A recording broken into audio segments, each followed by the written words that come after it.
Welcome to Colonize the Ocean podcast, where we discuss oceanic colonization, exploration, and education with your hosts, Adam Jewell and Brendon Traxler.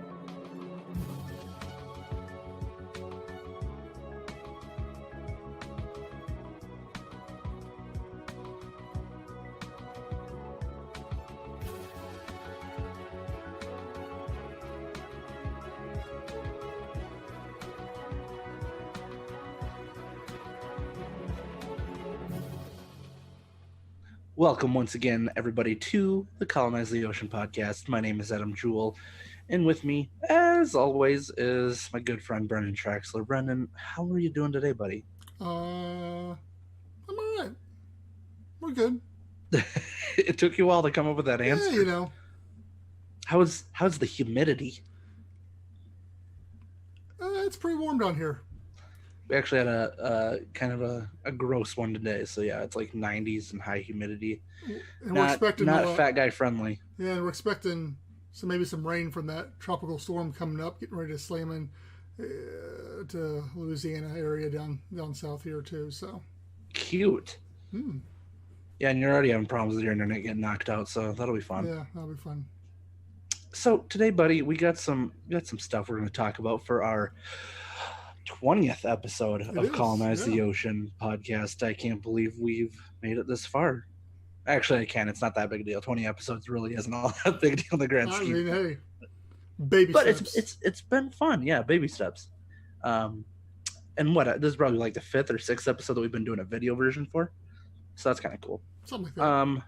So, today I'm going to start off with my article, Brendon. Okay. Just, this is how it goes. I usually kick it off first, and this is how I'm going to do it.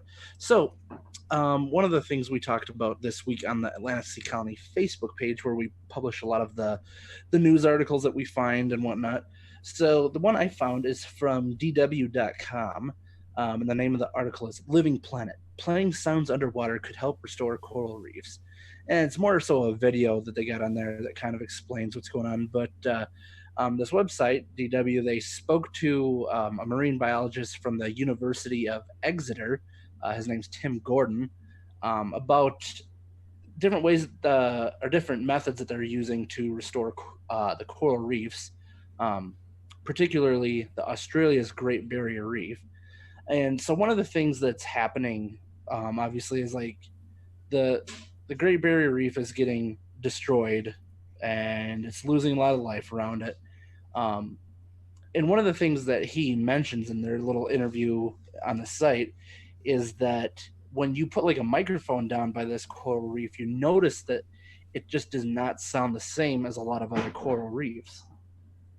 And I'm going to have to apologize ahead of time because my dog is by me and playing with his bones. So I'm going to try to make sure you don't hear the rest of that. So one of the things, like I said, is that when they listen for the sounds, they can hear all the life from the coral reef. Well, with the Australia's Great Barrier Reef, they noticed that it does not have the same sounds because there's not as much life around it. So he came up with this idea that if he actually recorded the sounds of a healthy coral reef, that he'd be able to mimic that sound and be able to play that on these dying coral reefs. And so like he would record from the healthy ones and record different sounds, like the fish, like the crabs and all that, like just the different noises that come from the coral reef, and actually played that at these dying coral reefs. And they noticed that twice as many fish actually came back to these and started to restore, I guess, the life around these coral reefs, which is actually really cool because, like a lot of animals, fish use kind of like sound to kind of detect where, what's around them, the life around them. So yeah, he was able to mimic this just by putting like a speaker out there that played the sounds of healthy coral reefs, and it actually started attracting life back. So it's just kind of cool that it's this, I don't want to say it's a simple method, but it's something that's not, I mean, it sounds crazy, but it's something that worked. Like they're seeing results from this. So like a lot of things like I always talk about, I mean, you kind of always talk about the underwater colonization stuff, it seems like, and I was talking about like kind of conservation efforts and stuff.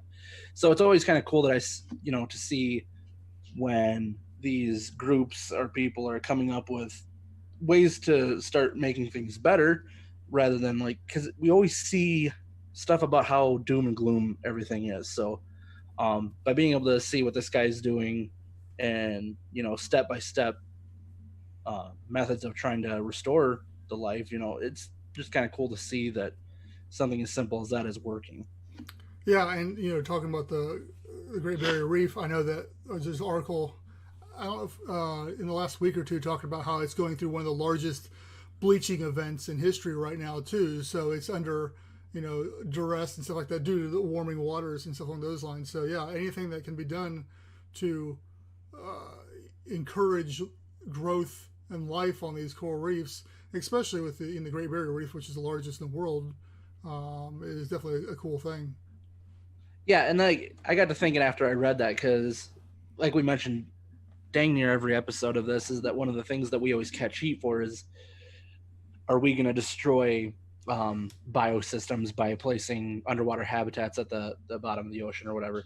And it's just like, well, this is one thing that we could probably utilize too. Yeah. Not that we're going to go destroy anything, but maybe if we were able to utilize the same technology where we're playing the sounds of coral reefs, that it attracts life to this area. I mean, not only is it good for helping build environments down there, but I mean, what else are you going to want to look at? You're going to want to look at all the different biology and stuff down there, of the different types of fish and coral, and just that's what you're going to want to see when you're down there, especially if you're going down there for vacation reasons, recreation reasons. So I mean, this would go in our favor any day, really. And it's like I said, it sounds like a simple method. I'm sure it takes special equipment, obviously, to play it and all that, but it doesn't sound super crazy. So I mean, it's just something kind of cool. Yeah, and that's a good thought. Once this is a proven technology, like any other technology, usually it starts to come down in cost, and technology advances around it and simplifies it and so forth and so on. And yeah, if you can, especially as habitats, start getting put around the world, which they're going to happen, if you can start hooking up a speaker system to them that pumps the sound out wherever you're at, I mean, it's awesome. Maybe is what we need to do is like, we'll experiment and like just different types of musicians and music, like what happens when we play like Nickelback down there at the bottom of the ocean. Like, does that scare them away? Does it bring them in? I mean, I'm not going to want to stick around for very long, but I know you're a big Evanescence fan. Like, don't you think like maybe that'll attract a lot of fish? Sure. I mean, experimentation. There you go. That might upset some people. You have different genre of habitats around there. You like a metal one over here, and like an opera one over there, and just see which one gets the best response. Yeah, I think we'd probably just scare most of it off. I think we should just stick with what's been proven. Yeah, well. So what do you got this week there, Mr. Traxler? Well, you posted a bunch of stuff this week that was like wikis on different people and different things. I thought it'd be good education, just so people kind of know who some of the pioneers in the field are. So yeah, and that's kind of why I did that. Yeah, a whole lot more to go through too, because there's a bunch more out there you haven't got to yet. But Graham Hawkes, I'm a big fan of him. Obviously, you had most of the Cousteaus in there. You had Jacques and Fabian. There's a Cousteau in between them. Jean-Michel? Yeah. Yeah. I was gonna say, I didn't post anything about him, but yeah. And then there's brothers and sisters too, but there's other ones out there. But anyway, but the one that, obviously, because I'm big on the underwater habitat field, was the Conshelf 2 one that you posted on there. And we talked about it in, I think our episode 2. 1 or 2, yeah. 1 or 2. We talked about the existing. It might have been the first one, because I think the first one we did was about past habitats. So yeah. Continue. Yeah, and so once again, it's a little refresher course on Conshelf 2, which Tektite and Conshelf 2 are like my 1 and 2 favorite underwater habitats that have existed so far. Just design and functionality and stuff along those two. And Conshelf 2 just because it's called the Starfish House, because it was like this habitat that had like little arms coming off of it, like sleeping quarters and stuff like that. And it wasn't very deep. It was only like, I think, 33 feet underwater, but they had a garage for this like saucer sub that they had, so they could like go around and dock in this garage. And then they had like even another platform that was 100 feet down, I think it was. I think 100 feet down, for more scientific experiments, more saturation diving, stuff along those lines. But it was, for its time, it was massive. And I mean, even today's standards, it was still huge as far as the underwater habitat goes, and the functionality of it. And you see pictures of the guys that are sitting around drinking coffee and smoking and stuff along those lines in underwater habitat in the 60s.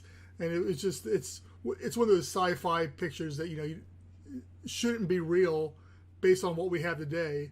But here it was again, 50, 60 years ago.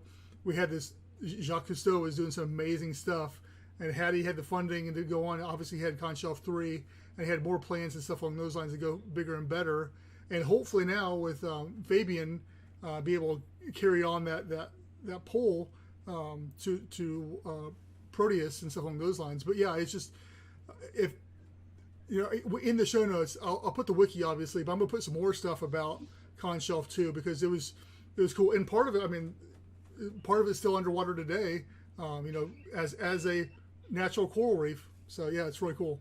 That's what I was about to just ask you is what happened to the Conshelf 2, because I guess I can't remember from when we did our episode on it, as if it resurfaced or if it's still down there and just yeah, I know. I mean, a lot of this stuff they do pull out, but that one they left most of it down there, and there's pictures of it now today. You can still go dive it. It's over off the coast of France, I believe it is. So like they just up and abandoned it, or I mean they got done with the period of time, and I just left it down there, turned it into a natural coral reef. But at this point, like it's not still airtight or anything. Like no, that, right? no. Yeah, you can. Yeah, like someone smashed a window at some point. Well, I mean, the water in. Yeah, it's just a big metal hull succumbing to the effects of salt water and coral and plant life and stuff like that. But yeah, that would be one of those. It kind of ties a little bit in with like what another article, and I'm not going to go too deep into it, but it kind of makes me think that because we just posted an article about there's this group of people that's setting up like kind of like an underwater art exhibit off the Great Barrier Reef, I believe it was. And so, I mean, in the same sense, it's kind of like that, where it's just like it'd be kind of cool just to go dive to see a part of that kind of history, you know what I mean? Like where it's still there, and it's, I mean, obviously not usable, but just kind of be able to see, one of the very first habitats that came to be, really. No. And once again, I just all at the design of it, and just what it was doing at the time, and the vision that could have been, and that really, is one of those things that spurred on me to this whole journey, because I, as I've said before, I grew up watching PBS specials of Jacques Cousteau and Underwater World and stuff along those lines, and that's really what started that whole love of the ocean and wanting to be underwater, was that whole stuff. So anything Jacques Cousteau related holds a special place for me. So I just thought it was a good article from a science, even though the wiki didn't have that much information on it. So that's why I definitely want to put some more stuff out there, because it really doesn't give that much information in the wiki itself. There's no images or anything like that, and you got to see it. So yeah, and we post the wiki, but like you said, there's plenty of places where you can watch videos on it and see good pictures of it. Like you said, there's like kind of those iconic pictures of Jacques Cousteau and his crews, down there just drinking and smoking cigars, which I guess today that probably wouldn't fly, like the smoking part, like in a pressure. I'm assuming it's a pressurized area, so I can't imagine, like, same reason you can't smoke on planes and stuff. But we'll definitely post those pictures in like that same article, but get some like better visuals for people to check out. And it's a cool, I guess, inspiration point for, like you said, for you and for me, kind of coming into this, a little bit differently than you did, but knowing that someone has already accomplished it back in the 60s, 60 years ago, really, that they made it work. Now technology's come a lot further. We can do it again, and we will do it again. Yeah, I say it definitely, the technological advances and everything that we've got now, and especially, everybody talks about how the internet's made the world a smaller place, and it has to in a lot of ways to get that message out there. Had Jacques Cousteau been alive today, I can only imagine what he would be doing with the global presence that the internet would have allowed him, and what he could have accomplished, as far as underwater habitat stuff with the technology we have today. Yeah, and that was being teamed up with some of the other powerhouses that were not just like in the tech world, but could you imagine like if him and like Steve Irwin around at the same time, like just like two conservationists that like, just watching them like put a documentary together or something. But that's, like I said, that comes from my side where like I've always loved watching the animal documentaries and watching, people explore the wildlife, whether it's underwater or on ground. So anything else you want to tie into that, Brendon? Nah. I think we put together a nice little episode. Yeah, I don't want to go too deep in that because we could talk about, we could do a whole episode on, and we've talked before about doing specific episodes on specific habitats and stuff like that, and we still may do that. Right. Now that we're doing the video format, we can do some other stuff with it too. So I think it is in our future. So, I mean, and me and you the other night, we're kind of talking about how we want to continue the podcast and our video version of it. So we could come up with some pretty cool stuff where we can make it a little bit more visually educational and all that. So, well, if you got nothing else to tie in with it, Brendon, I'm going to tell these folks about colonizetheocean.com. I'm going to tell them about atlantaseacolony.com. Ooh, tell me about that. And then I'm going to tell them that if you go to atlantaseacolony.com, you can find all the links to our social medias. But if you don't want to go through that extra step, you could just type in Atlanta Sea Colony on any social media. You're going to find us. I'm talking like Facebook. I'm talking Instagram. I'm talking Twitter, LinkedIn, Reddit. I'm talking YouTube, LBRY, all that good stuff. You can find us there. Also Patreon. Brendon and I have been talking. We're going to put together a nice pitch video for Patreon, not just for the people that listen and all that, but people that might not be aware of the project and all that. So kind of give people, I guess, a better understanding of how that project will work if we get enough subscriptions and donations coming in through Patreon. So we're going to be working on that in the next couple weeks. We got some free, I have some free time coming up. You're always busy, but we're going to make it work anyways. So yeah, I'm excited. Other than that, anything you want to end with? No, I mean, if once again, I think the big thing is, our Facebook's likes are up over, at this point in time, we're up to 1,500 people liking there. All of our social medias are growing. We're really starting to get some people. I mean, it's a year ago. Where were we? We weren't even at 200. I don't think so. When I started helping you out. So yeah, it's substantially grown. Yeah. So, and I'm not saying that's all thanks to me, but I'm saying if that's the validation you need. I do need that once in a while. Yeah. So like I say, if you liked one of our social medias, if you like to, obviously hit us up on. The big ones are Instagram, Twitter, LinkedIn, and Facebook are the big four. Right.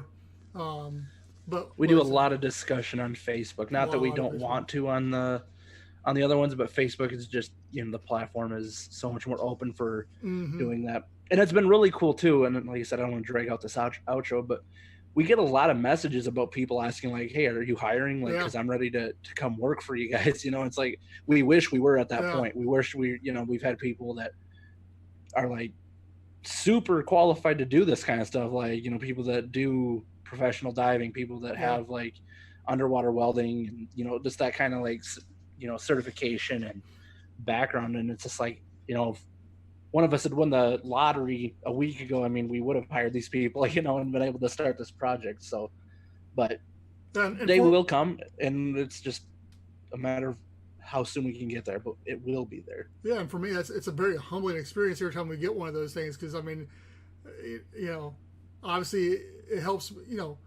Some people it's just a job, and I get that too. But some people also they see the vision and what we're trying to do, and we get a lot of that too. I mean, I hope this happens and stuff along those lines. So it's validation that we're on the right path, and sooner than later, hopefully get this thing going. But one way or the other, it's going to happen. If anything, maybe we can start telling these people like, hey, we'll give you a good reference until until you can. We'll be like, yeah, this guy was top notch, and we loved his services when he worked for Atlantic City Colony. Don't lie about people's stuff. What are you talking Hey, about? I'm just saying if it helps. Oh, uh-huh. Karma, what goes around comes around. Yeah. Anyways, that's it from us on the Colonize the Ocean podcast. So we will see you again. Oh, I would assume in about a week. Yeah, I think that sounds pretty probably. good. So check out those social medias, check out the sites, get a hold of us, and we will see you later. See ya.